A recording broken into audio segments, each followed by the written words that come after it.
All right, so to get in a little bit more into exactly what these questions mean. So I do believe that schools received enough money from the COVID relief money for all of our typical schools.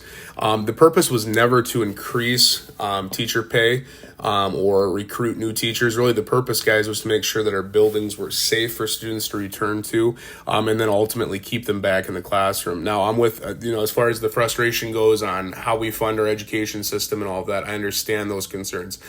But the purpose of the COVID relief money was not to appease those concerns. It was to make sure that we needed to do what we needed to do to get back into our building with the kids that we love. As far as the unfinished projects go, according to whitehouse.gov, there are plenty of grants available, hopefully, that schools can apply for and qualify for to finish some of those projects where they need additional funding. The sub shortages really becomes more of an advertisement issue. The money wasn't designed to be used to increase sub pay, and really I don't know if increasing the sub pay would help tremendously anyway, because the applicant pool is so small as far as people who are qualified and people who want to do the jobs.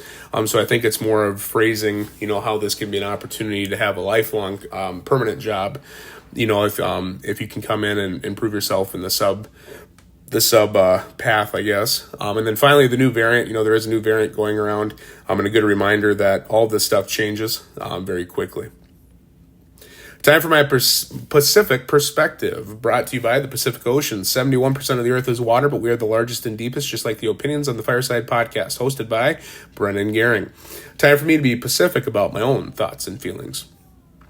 I was able to do some more informal interviews around the district at various grade levels and schools. And I'd like to thank everybody who participated. As you guys can imagine, most people did not want to be recorded.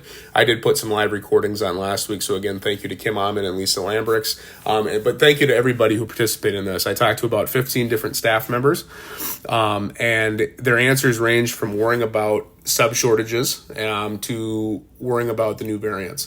Now, the sub shortages obviously are impacting our school's ability to make sure we're educating our students properly, but it's also impacting sick leave for staff. If they want to use personal days and stuff like that, obviously things have to be cut to make sure we're taking care of our students.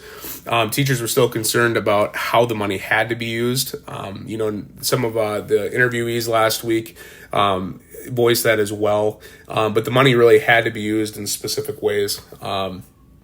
And they understood that, but they were still frustrated with maybe some of the stipulations on where that money was spent.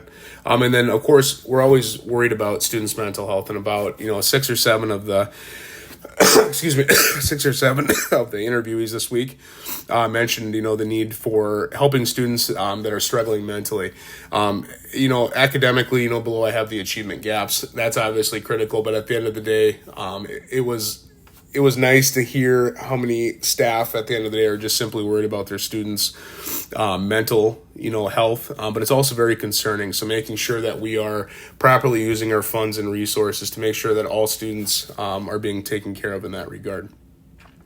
So this is the end of episode 4. I'd like to thank everybody for listening to the last 4 episodes. I've had a lot of fun with this, and hopefully you've had something that you could take away to your own profession. And I hope everybody has a Merry Christmas.